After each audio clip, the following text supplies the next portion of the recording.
Good afternoon. For our assistive technology project, I decided to do it on PECS. PECS is the Picture Exchange Communication System.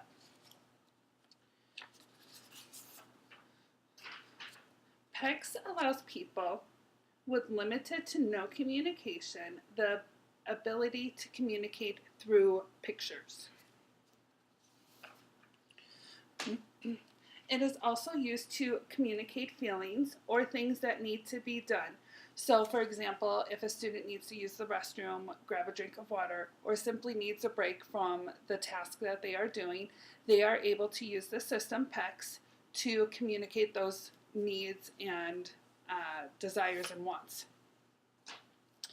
PECS is primarily used for students on the autism spectrum.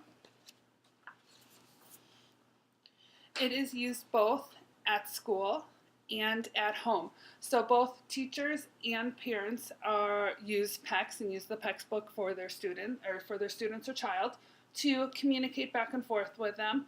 CCSD, Clark County School District, offers many trainings for both educators and also for the parents, which I find fabulous, to teach them how to use PECS, the correct way, the incorrect way to use PECS, and gives parents the ability to communicate with their child, which is what every parent, especially parents of children on the autism spectrum, want and need more than anything in the world. If a student has a PECS book, you would find that in the IEP, in their IEP under supplementary aids. And under supplementary aids, there's a couple columns. So it would be PECS book, and then it would be used school-wide because you wouldn't just use it in your classroom, you use it in specials, recess, lunch. On the bus they can use it, and then like I said, at home they would use it as well. So in the IEP you would find it under supplementary aids. I have used PECS with my students both in primary autism and intermediate autism. There are 6 phases to PECS, which I will go through in a little bit. And I have seen drastic differences in my students from when I first saw them, when they had no way of communicating, to when we introduced the pictures to them and they were able to communicate what they wanted to work for, that they had to go to the bathroom, that they weren't feeling good. It eliminates quite a few things. And it's not hard. As a teacher, it's not a difficult process, and it's not difficult to teach students that need to use it. At some points in the PECS system, in the phases, you have to have 2 adults, so 1 aide and yourself, or the speech pathologist and yourself, for example. Excuse me. Like I said, it benefits all. Some of the benefits that I found on my research and from personal experience is it cuts down on tantrums. It cuts down on odd behavior. So a student who cannot communicate with you might hit, bite, punch you just to get your attention because he can't say, "Oh, Miss Smallwood, Miss Smallwood, Miss Smallwood." They can't communicate that to you. And it also allows for increased communication. So I guess that's a given. You would think if they have pictures and they're able to communicate, then it's obviously going to increase their communication. And it also helps people develop verbal language. So now, like I said, we are going to move on with the 6 phases of PECS. And before I even go into it, students who have tablets or iPads that you may experience in your classroom or in observation hours to communicate with you, they have to complete all 6 phases according to CCSD to graduate to earn the tablet or something along those lines to help them communicate as well. But they will always have their PECS book too, because communication technology is not a guarantee to always work. So that's why it's very important for students to learn the complete steps of the PECS book. So if their tablet dies, they don't lose their voice. They have their book that can help them communicate with you. So we're going to move on to PECS Phase 1. PECS Phase 1 is how to communicate. A student learns to exchange one picture, just a single picture. So we'll grab the picture of the goldfish. One picture to communicate with you. So they grab a single picture, it's right there. The teacher is sitting on the side of them, and then that's when you want the other adult behind him, silently guiding him to grab the picture hand over hand and hand it to you. The teacher then will say, "Oh, Henry, you want goldfish. Okay." And then you give them 2-3 goldfishes. Phase 2 is distance and persistence. So you are still only using one picture, a single picture. Students learn to generalize their new skill by using it in different places with different people across distances, and it's also taught to be more persistent. So you would take, that one goldfish picture, for instance, bring it to the lunchroom, and the student has the picture in the lunchroom, and the student hands the aide the picture of the goldfish, and the aide will then give him the goldfish. So you're talking about a different place. It would be the lunchroom. The student is handing the picture to a different person, the aide instead of the teacher.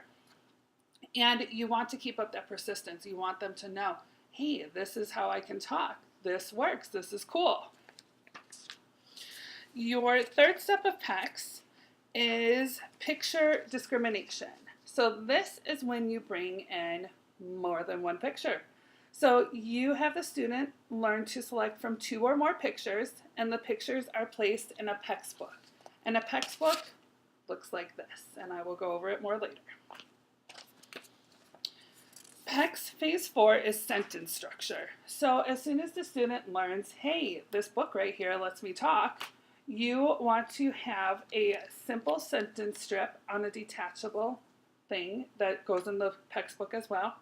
And it's an I want picture. So there's a picture that says I want, and then there's a room, space, for the student to put what they want. So they want goldfish. So at the end of that sentence, they put the goldfish and hand you the sentence strip. And once again, you go, "Oh, Henry, you want goldfish. Here you go." Phase 5 is answering questions. Students learn to use PECS to answer the question, what do you want?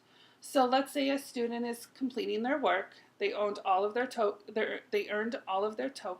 on the token board. And you say, "Oh, Henry, what do you want?"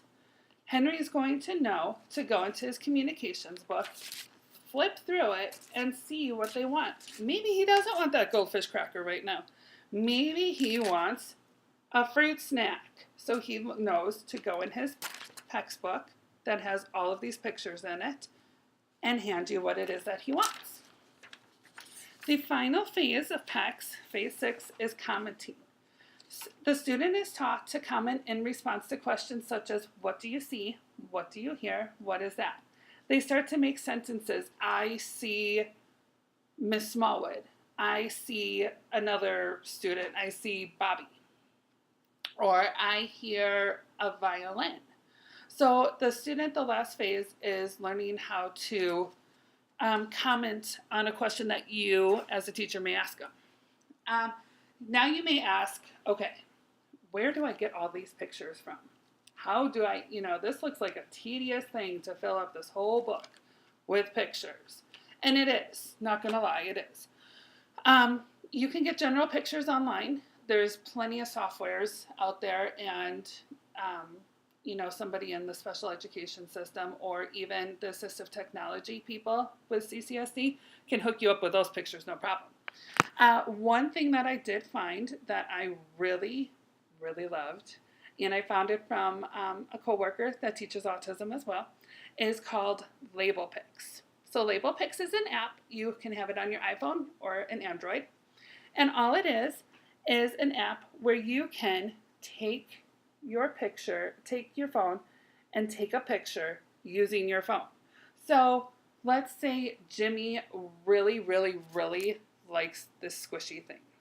So you can put it down, take your phone, click on it, take a picture of it, choose the size, which you're going to probably want a square because that's what fits in the PECS books the best.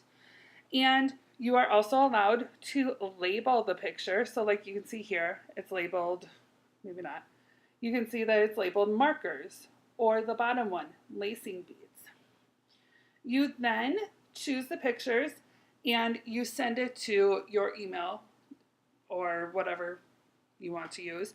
And then from that point, you can print them in color and you laminate them, cut them out, and bam, you have your pictures ready for your student in their PECS book. You don't just have pictures of food or toys or anything like that. I mean, we have plenty of them. Yeah, there's the picture of an airplane, train, truck, marker. But you also have pictures of feelings on here as well. So feelings are a very important thing for a student.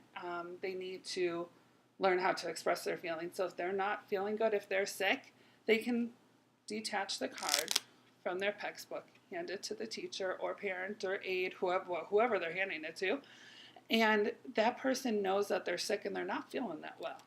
Or if they're mad, let's say they're doing an assignment that's super, super hard and they need all the help because they're getting mad. Maybe they need a break. So they hand you the picture of mad and you know, okay, the student's getting a little mad, so let's back down and maybe do something easier for a few minutes and then let's tackle this project again. So in general, that's PECS. It's a great tool to use, especially in the autism classroom. But like I said, it doesn't have to be just used for autistic children that are on the autism spectrum. It can be used for anybody that doesn't have a voice, can't communicate with you. So I hope all the questions are answered, and y'all have a good day.